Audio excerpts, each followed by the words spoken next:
Hello, hello, hello. How's everybody doing this week? We are coming to you live and direct with this week's Access Denied. We got my good partner in crime, Sonia Thomas here, coming off an amazing week as we move into Wednesday, Hump Week. Got some great things happening this week, but this week we'll be talking about a lot of things in public education that's been going on. We'll talk a little bit about back to school, as for some schools, it's less than 2 weeks before we start. We'll also talk about things that have just been on the mind that we've seen come across the feed as we talk about teacher resignations and resigning, and vacancies as we get ready for school. But we also talk about, parents' intuition and how they feel about back to school. And one thing that we want to do before we get started is just remind whoever you vote for, voting is in full progress this week.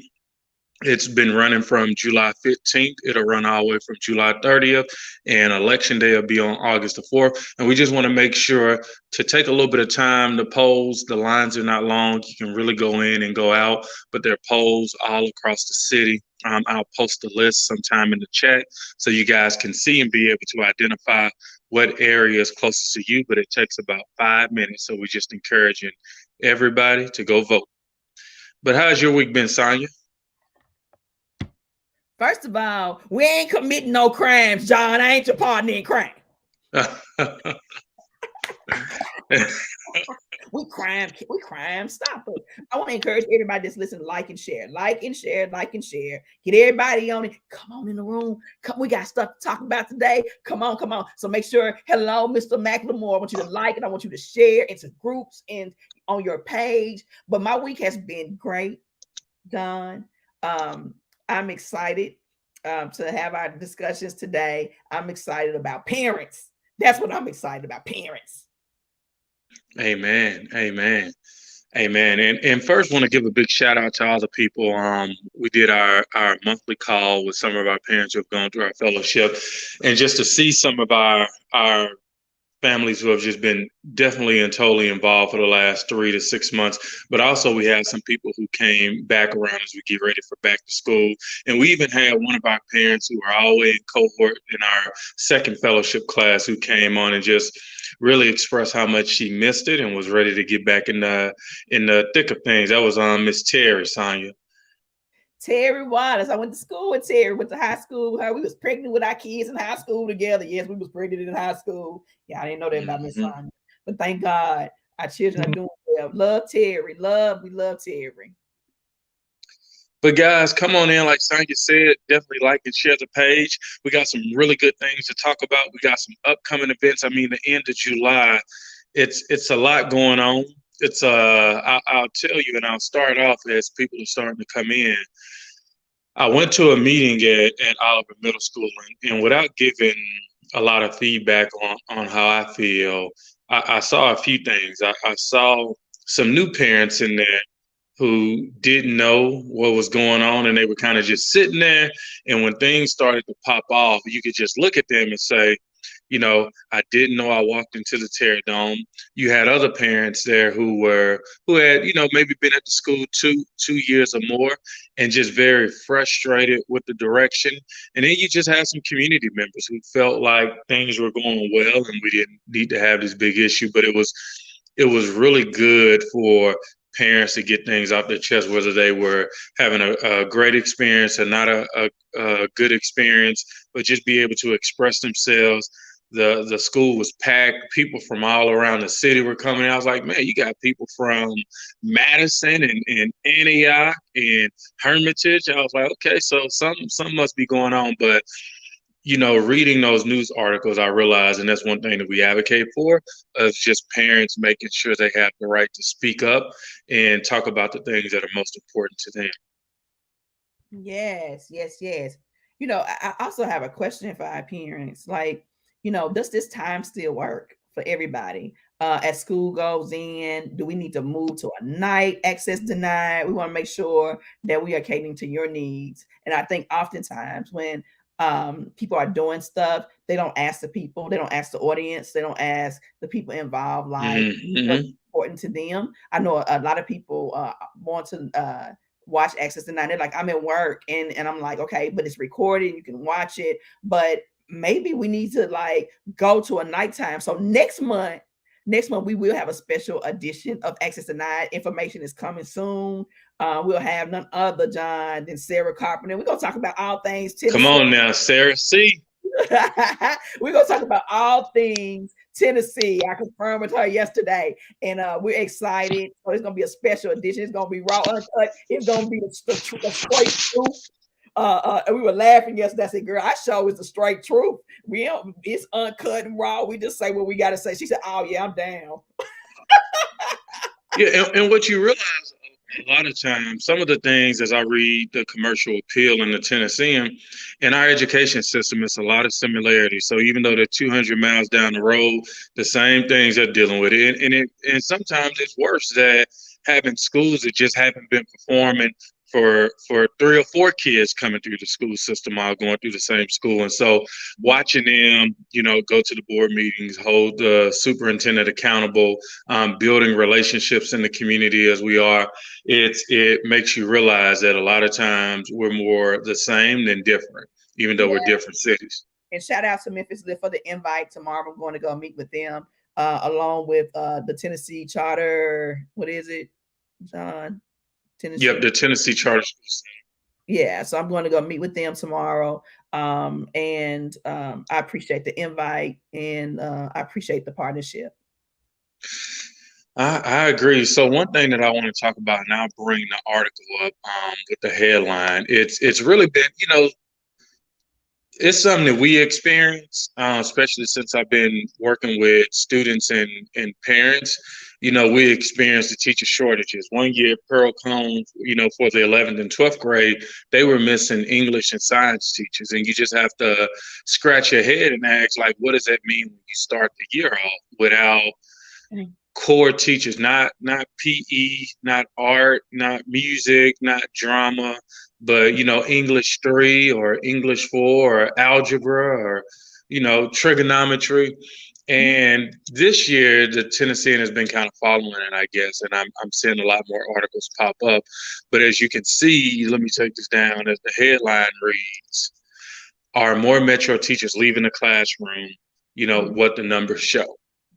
And we'll just read a couple of snippets. It says, key points, teacher resignations and retirements are up about 15% in Nashville.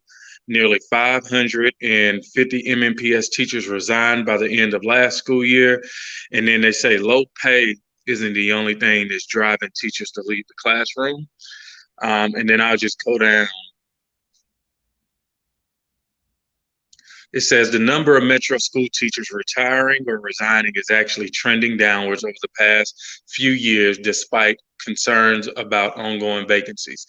At the end of the 2017-2018, there were about 1,600 Metro school employees that had left. 817 were teachers, and then another 886 teachers left at the end of the 2019 school year. Mm-hmm. And then you have COVID. And then it just will end with, it says this year resignations and retirements are up about 15%. About 655 teachers in total resigned, retired, or were terminated at the end of the school year, pending some processing by the district's human resource department. Mm-hmm. And so as you see that sign, you're like, what are some of the implications, and where do you think this is coming from? And I see we got some people checking in. Good morning, Thomas. Good morning, Scotty. Good morning, Rhea. So the implications, of course, the children get the bad end of the stick, right?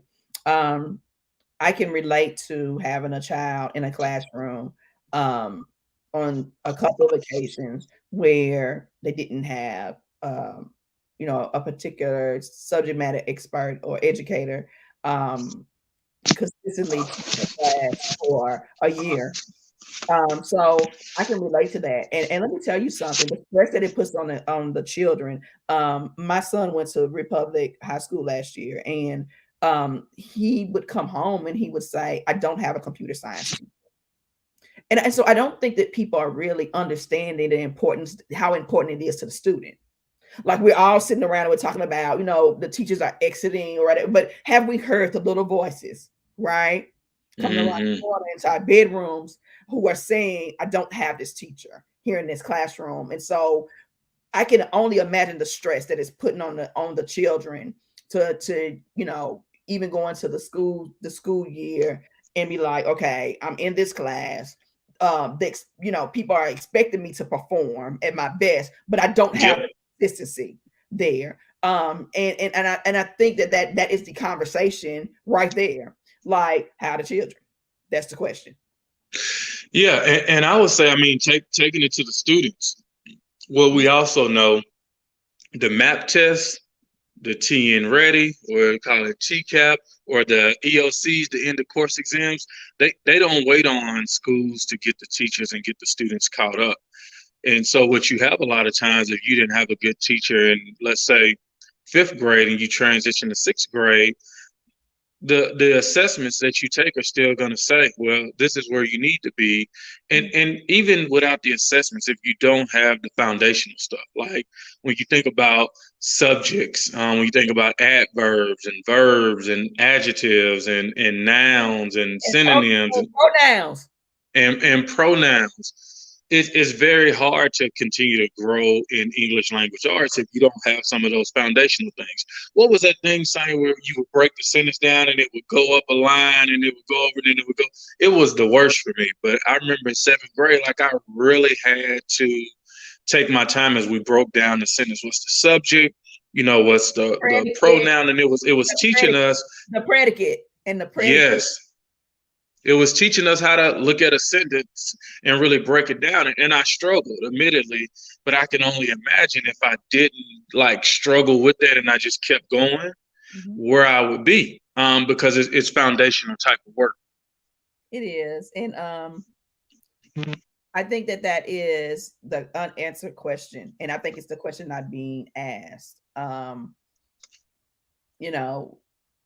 I've even had the opportunity to amplify the voices of parents this week around teacher shortage and around teacher shortage in a particular school. And I'll tell you, like, the way that the district responded, it was like, well, business as usual. Business as usual. This is our norm. We're working on it. Be back soon. Like, we'll let you know. And I want to make it clear that this is not a new problem. Correct. It's not a new problem, but I think it has a really bad impact on the students. I mean, John, when we went into Maplewood, was it about January, February 2020? There were substitutes everywhere in that building. When we had the issue with the DuPont student, who was called the N-word, I think that teacher may not have been like a teacher who was assigned to that school on a basis, or somebody may have been subbing or something like that, if I can recall. And so, having teachers locked into positions, it matters. But also, let's talk about the teachers, because I think there's a danger in a single story.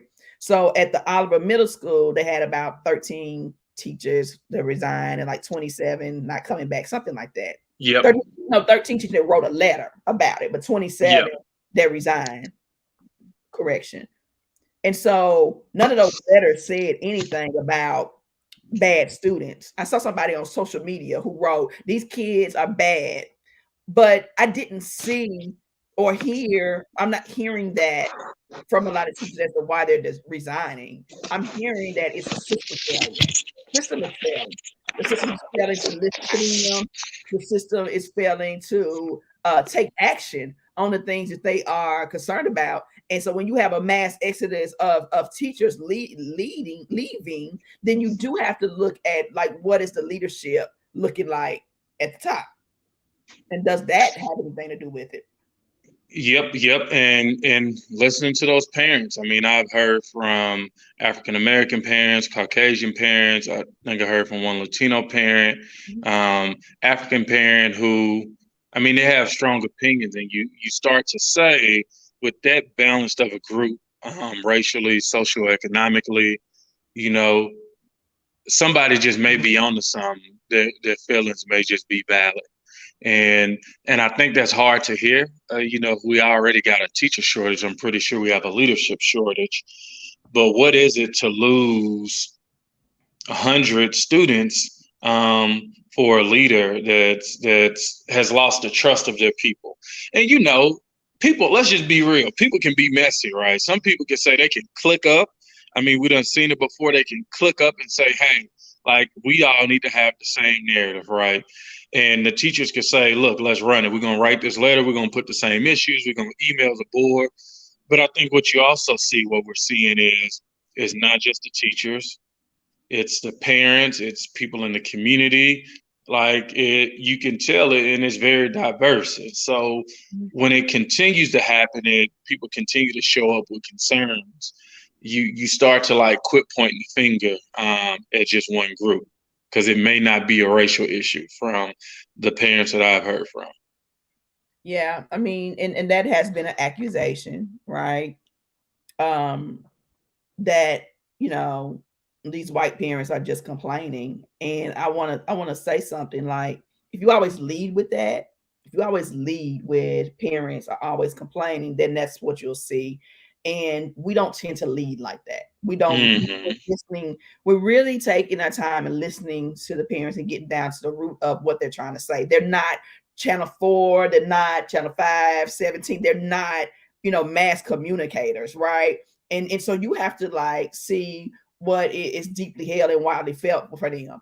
And that's what we do best. And in this issue, those parents are truly concerned about their teachers leaving, the disruption in the consistency that they've had at the school, which will change the culture. Like, they're upset about the culture, the leadership inside the building, who is not paying attention, who's sitting in their offices and not really leading in that school. And I think that we should listen to them.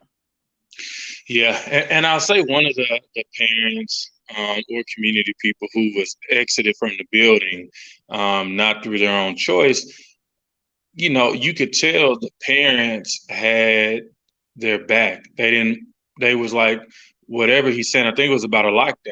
They started talking about a lockdown, and he stood up and it was like, that's not the proper procedure.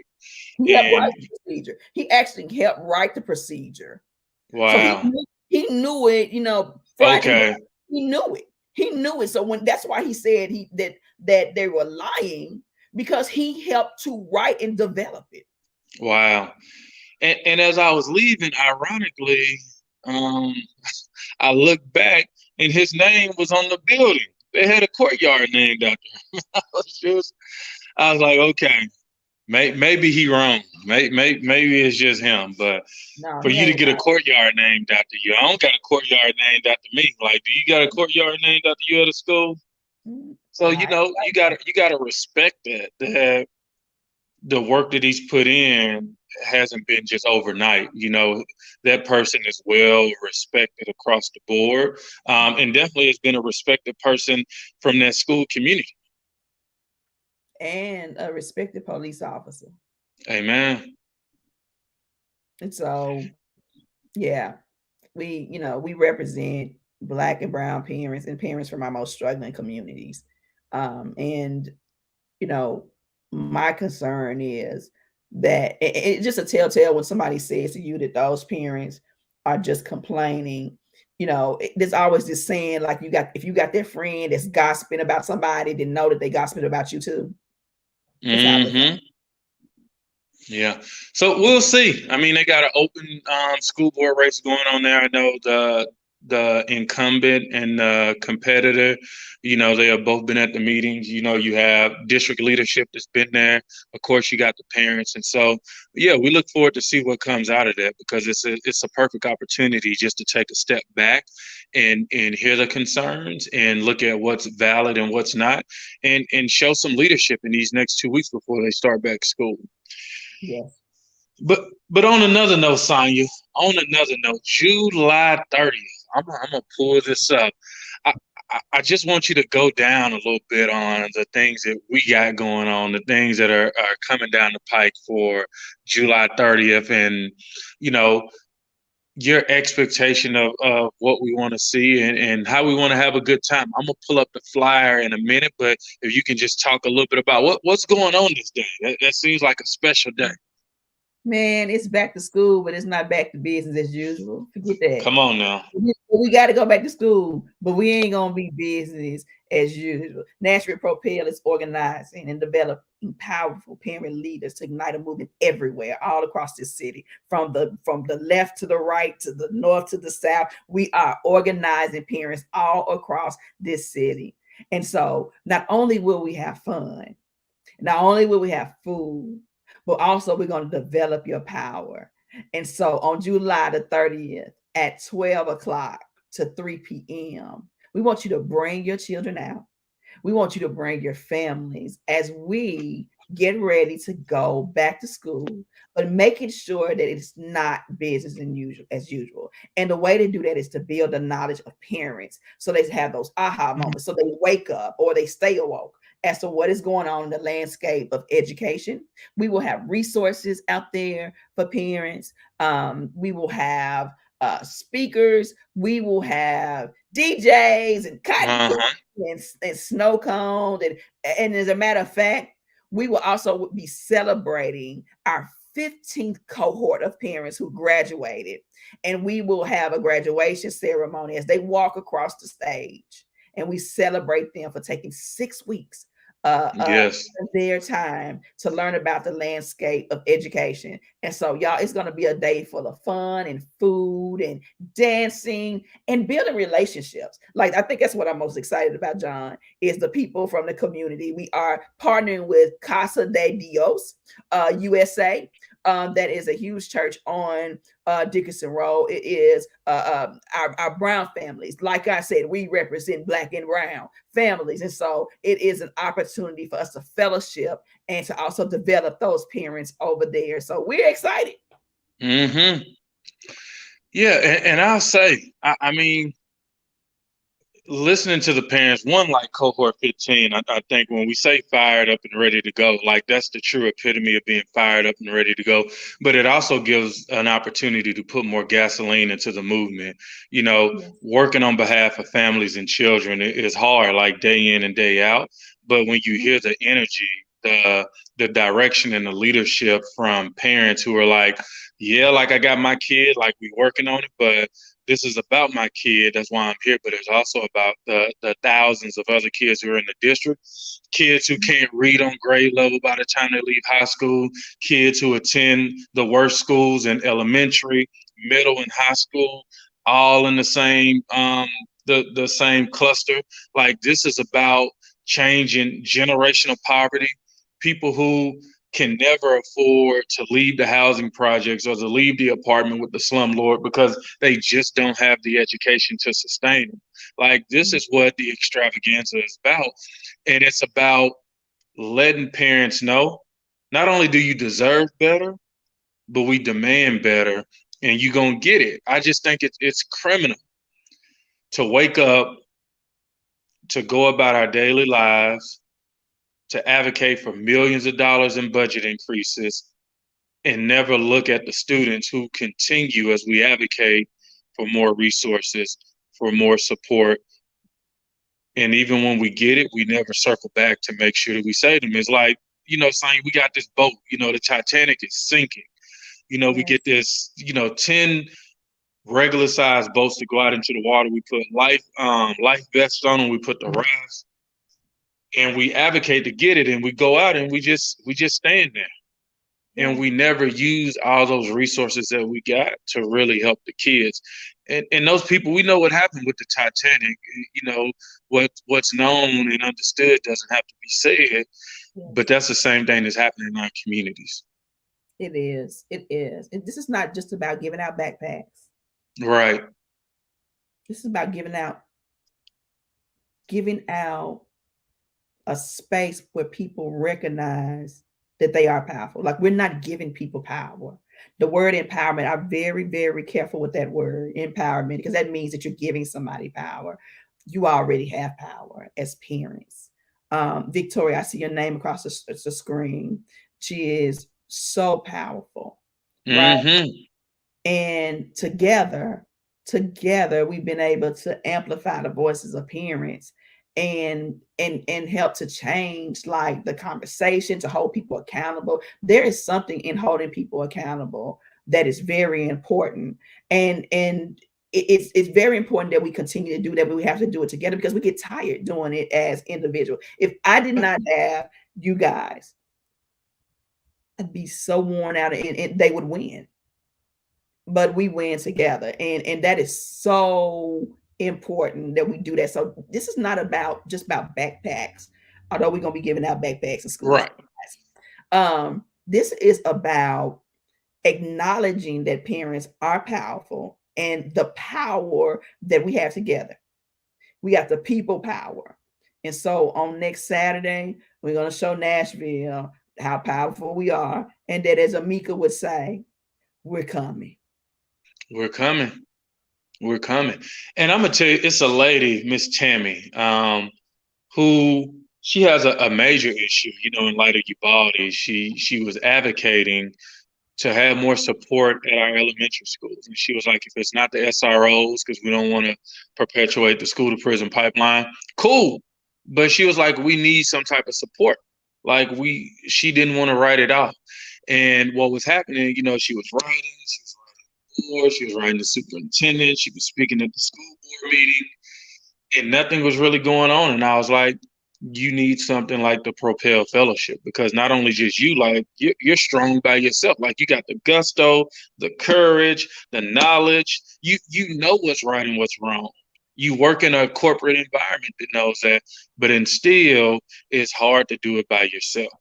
And it's hard to change the lives of thousands of kids who have been systemically just miseducated by yourself, saying you're by myself. Mm-hmm. Like it's just most important to come together. And so that's the business that we're in. Those are one of the things that we want to highlight on next Saturday, July 30th at the church. It's just collective action. Yes. And our parents that have been through our fellowship, there are 3 components to building a campaign. And so now we're in the beginning. Come on, teach. We need you to be there. We're in the beginning phase, and that's the relationship phase, and that's seeing what parents care about. And so we are in that phase, and it is important that you are front and you are center. You know what to do. You've been taught what to do. And so we're going to take what you've been taught and we're going to put that into action in our own time, in our own space, in our own style, Nashville Propel style. And I am so freaking excited about Saturday. First of all, I get to see many of you that we've been looking at on the camera, and I get to see you face to face. And so I want to make sure that I see everybody that has gone through our fellowship and that has been taking action with us. Like, please make sure that you touch my shoulder. You say, hey, Miss Sonia, I want to see every last one. Tomorrow is just not promised. And above all else, John, the relationship matters to us. Yes. The people that we are serving with to build this movement, if you're not all right, ain't nothing all right. So I'm so glad that we're going to be able to see everybody out there. Yeah, and I'm calling out since I seen Terry. I mean, to hear Terry talk about, and it was the opportunity, like, people get busy sometimes. Life happens. People have kids, people have grandkids, people move, people's work schedule change, but the door always remains open. And so Kiana Stewart ain't seen in a while. Golding, come on out. Like if it's been a while, we know our good friend Deanna is recuperating, so likely not to see her. But if you have ever been a part of Propel, like this is an opportunity. You come and help, because we definitely need to help, because we want to put on a world-class back to school extravaganza. But also if you just want to come and just hang out and get some snow cones and cotton candy, let us know. But most importantly, if you know families in the Maplewood cluster, mainly the Tom Joy Elementary Digital Literacy Elementary School, like come on, like let them know that flyer. We'll be posting it. Go to our page, you will see it. Like have them come on out. not only will it help us change the lives, but we can work directly with them to change the trajectory. Because in that school district, Sonya, Yes. in that elementary school, that zone school, when you look at the results, and I don't know how it's going to look this upcoming school year, but last year it was less than 5% of the kids on Yeah. grade level. And this, and Liz is saying something. Liz Brown, she said we should bring a copy of the new phonics books and help parents fill out the form to get their own. So I believe the Department of Education will be there, Liz. Okay. Liz, call me or inbox me because I need to still verify if they're coming. But if you don't mind helping me, I will make sure that happens either way, whether they come or not. So that is a great recommendation and suggestion. And we're going to be doing a lot of things around literacy. We're working with some huge universities and things, Stanford University, and some other organizations, and I'll talk about that later, doing some things around literacy, around foundational literacy skills. So Liz, we are on the move with that, and I would love to partner with you to get some feedbacks, take some suggestions. We are so open to that. So Liz, thank you for bringing that up, because that is what is important to us, is that children are reading on grade level, and we do want to get the information into parents' hands. So we are working with the Department of Education to see if we can get the raccoon out there and and get all the literature and stuff out there. So, but Liz, we don't want to depend on others. Like, if we could get stuff there ourselves, access QR code, maybe this looks like we could do it in a QR code or whatever. Let's make that happen. So just inbox me your number and I'll give you a call as we continue to work on this. So thank you for that suggestion. Yeah, appreciate that, Liz.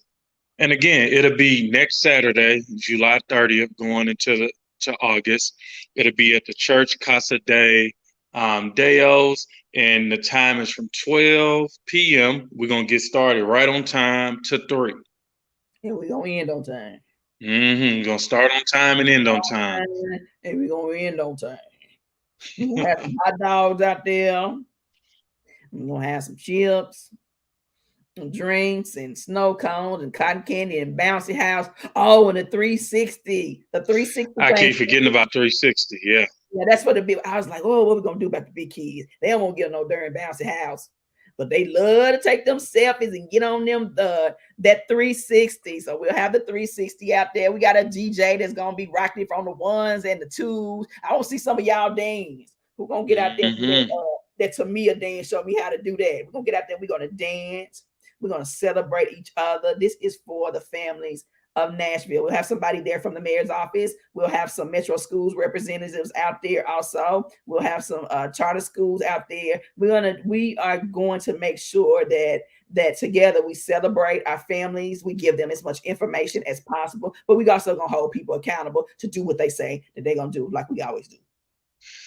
Amen and amen. And as we think about the back to school extravaganza, like, what about back to school? Like, summer's been hot. Kids have been in camp, kids have been at home, kids have been, having the best time of their lives. What are some of the things that, as we think about, like, as we go back to school and not back to business as usual, what are some of the things that we can just think through to help parents with getting mentally and physically prepared for the new school year? Because it's a mental part too. Yeah, so we will have Dr. Chanel Moore there, who will lead this particular conversation with parents. She'll have set up, she'll have resources. She does not like to show up without solutions. So she will have solutions. You have got to take care of your children's mental, physical, and education health. There's some preventative things that we need to do to make sure that we all stay healthy. And I think that this is the great opportunity for us to try to change some of the habits that we have, and maybe some of the things that we didn't even like. Our parents didn't come with manuals, right? And I didn't come with a manual. I'm still raising children, have a 16-year-old, 18-year-old, right, who's in a phase that's like critical, right? And so I need help sometimes. And so, John's got Carson over there that's just disrupting and he a no limit soldier. Yeah, see, the no limit soldier. I thought I told you I'm here. And so we even need some help sometimes. You got little John going to 8th grade. Eighth grade, Eighth grade. man. So there's some things that we need to a tune up that we need to do with the children A tune up. I like that. as they go into the buildings, because not only do they face the things at home, but they do face things in those school buildings that we don't know, we don't understand, that we don't exactly see. And I think that it's going to be important that we do that tune up on July the 30th also. But the thing that I worry about, John, in particular, I like to be transparent. Like I don't like as I'm talking to parents, I have to be trained. I'm trying to decide what school my child goes to. Yeah. It is 2 weeks away from school. What I'm going to do is what's best for my child. At the end of the day. End of the day, there's a life and death decision. And I hate it that every year I'm stressed out, got arm numbness about where my kid goes to school. First of all, let me tell y'all something. We never tell parents where to send their children to school. At all. We are not pro-traditional. We are not pro-charter. We are not pro-private school. What we demand is whatever that parent and that child, that family feels that's best for their child, it needs to help them to get to their greatest potential. Period. And I have to ask as a leader, I still have to ask myself, what is going to help my child to reach his greatest potential? And so I want parents to leave here today asking yourself, is the situation that you're putting your child in, no matter what their school is, I don't care if it's a traditional magnet, I don't care if it's charter, I don't care if it's private, I don't care if it's homeschool. I want you to ask yourself, am I making an informed decision about what's best for my child? Do I need to pivot? Do I need to make a change? Do I need to ask more questions? Those are the thoughts that we all should be having. And that's what I am. Amen. And shit. I mean, thinking about summer camp, like I was looking at, the community centers and the camps. Some were in Hermitage, some were at, MBA, some were at Adventure Science Center. And I had to really think through which summer camp, because you wanted to put him in a good environment that pushes him, but an environment for him right now that was not too academically rigid, because he just went through an academic camp. And so just as we think about summer camps, like the whole school thing, like buses are coming back, bus drivers got the raise, thank God, but they're going to be taking kids to school, and we have to make sure that kids are not going to a school that's making them go backwards. Like, that's insanity academically. Like, not only are they not learning, but they're regressing. That's right. That is right. Children need to feel like they are good at something. And so the school culture matters. And we need leadership in schools that are empathetic and they lead with love too. Right? Lead with love. Yeah, it's okay to lead with, the policy book, right? The handbook. It's okay. I don't have a problem with rules. I have a problem. It keeps you in the right direction. That's right. They're guides. Those are guides, right? But common sense. I have a problem with is the lack of empathy and love, and the lack of listening and hearing, and the action that is being taken or not being taken on behalf of families. That's what families are in an uproar about right now. And if we know that, why do schools not understand that? Do they not want to understand it? Are they incapable of understanding it? I think that's a question. It's a big question. So please, as we get ready for back to school, let us know. Like, if you know kids in the Maplewood cluster, I know Victoria has a comment, but if you know parents in the Maplewood cluster, whether it's Maplewood, Jed Baxter, or definitely Tom Joy, let us know. Send that flyer out too. We'll get it posted one more time. Like, not only are we gonna have a good time, but we're gonna make sure we build real relationships with children. Shout out to the National Action Network. Had a chance to go over there briefly. I want to say that was Monday and talk about Propel and Sonya. They're interested in us coming out and working with them. It's the National Action Network, and it wasn't much about the org, but it was more about the people who were there. Like I just seen a lot of people who have worked in the school system, who have worked with children, who have been, on the civil rights and the social justice side, realizing that, yeah, what they see is the same thing they saw 20 years ago. And you can listen all day to somebody tell you that we have a plan to change, but when you never see it, we only live one life. And so look forward to working with those good folks over there. And anybody, if you got meetings where you have parents who really want to work together and build partnership around making sure our kids are not left behind academically, let us know. Like, we have some really good partners already, but it's always good to continue to grow the tent. It always is. And we are growing. As a matter of fact, we are growing. That we're outgrowing ourselves, right? That's a good problem to have, but then it's it's something that we have to address. And so we need each and every one of you to play a role as we grow. And we're growing quickly. And so, remember, we're in the beginning.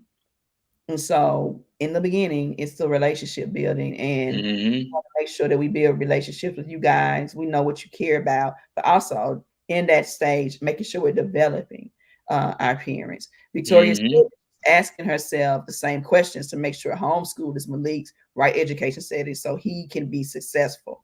And those are things that we have to always continually evaluate. And sometimes, and I want to encourage you, Victoria, and I want to encourage all parents, do an evaluation every few months. Yep. How, or every 6 weeks, however you want to do it, is to how things are going for your child and what steps needs to be taken, whether it's a huge step of removing them from a particular setting, whatever that may be. I want to make sure that you're informed enough to make those decisions. And those decisions are your decisions. Our children is our choice. That's what that means.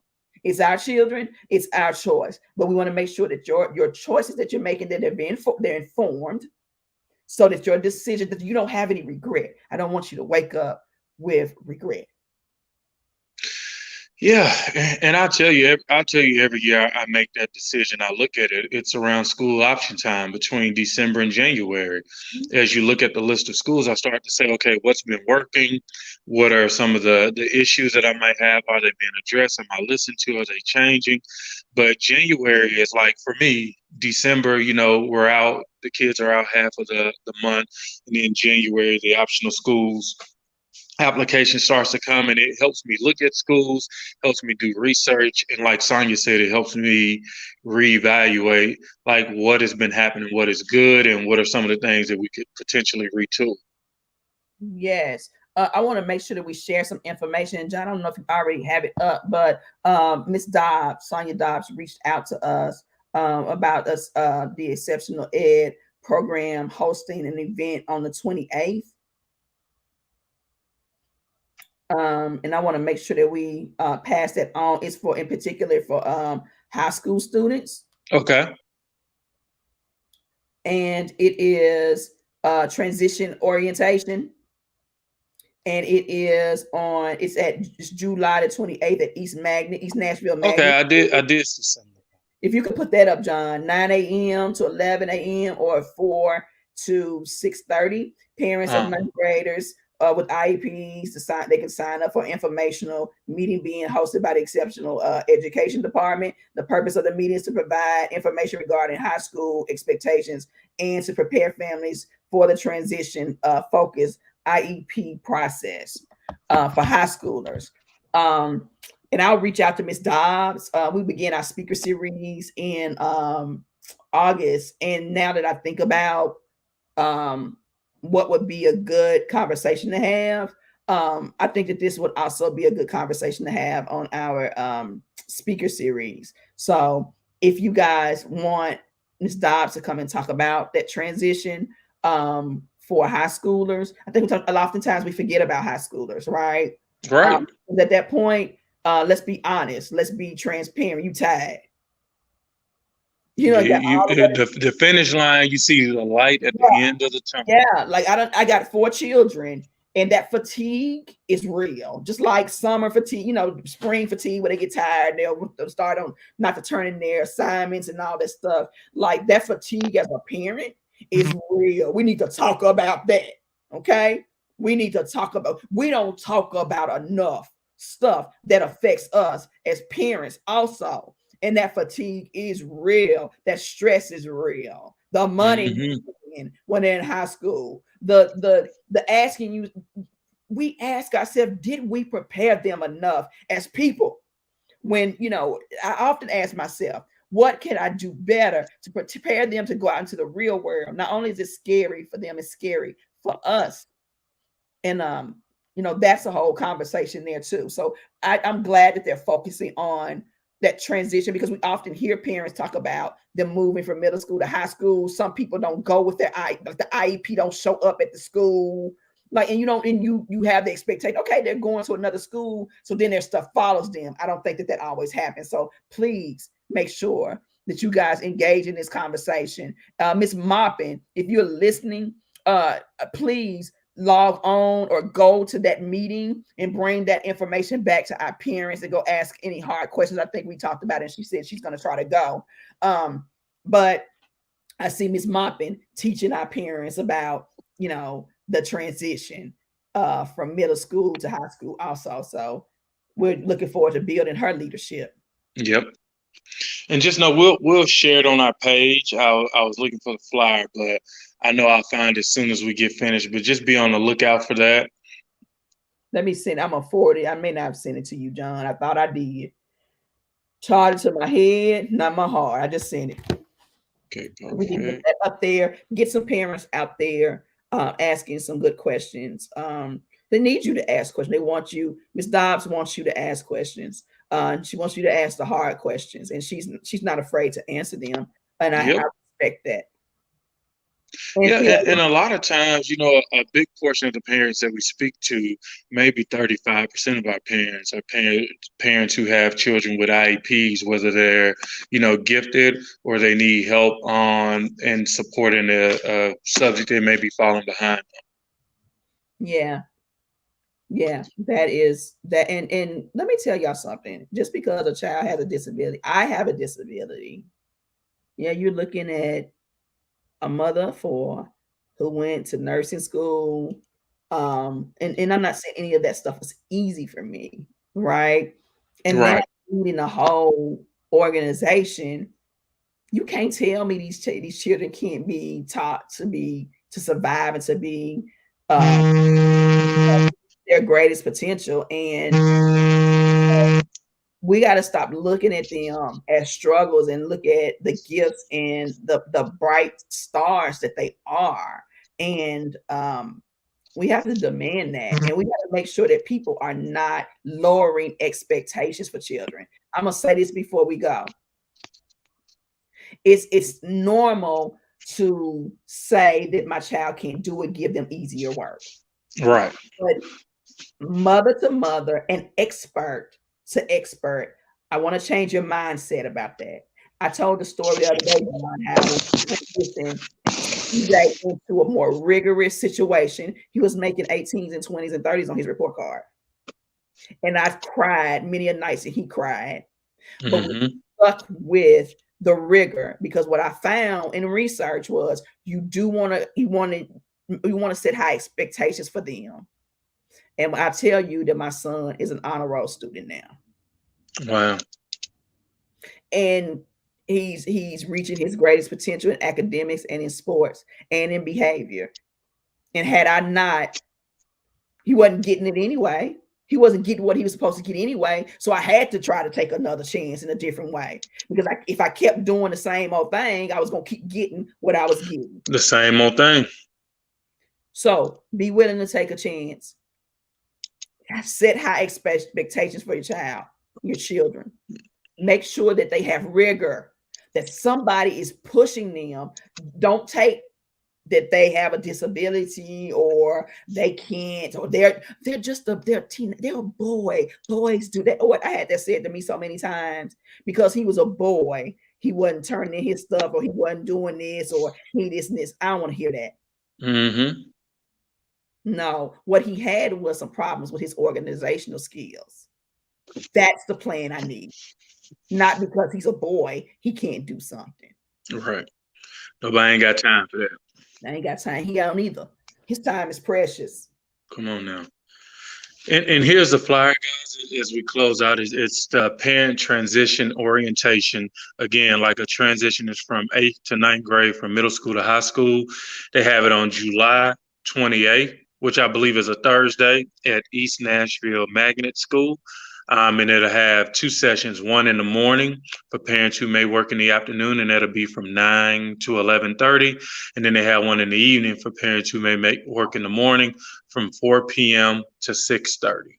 And it says, parents of 9th graders with IEPs, please join us for an informational meeting hosted by the Exceptional Ed Department. And just the purpose of this meeting is to provide information regarding high school expectations and to prepare families for the transition focus IEP process. And I want to encourage you, even if you have middle school students, go to this meeting. You don't have to wait until they get in high school to know what the plan needs to be for your child. So make sure if you have children 7th and 8th, 6th, 7th, and 8th grade, go to the meeting so that you know what to expect for that high school. You got nothing to lose. You ain't got nothing to lose, and it gives you more time to plan. It also informs your decisions on what you do and where they go to school and who you deal with about exceptional ed, like the questions you need to ask, the things you don't know to even ask. Mm-hmm. So we appreciate you guys. Thanks for checking in. Look out for us this weekend. We'll be out and about. If you know, you know. And then next Saturday, July 30th, at Casa de Deos, is going to be a back to school extravaganza, but not back to business as usual. All right. Thank you guys, and we'll see you next week. Bye-bye.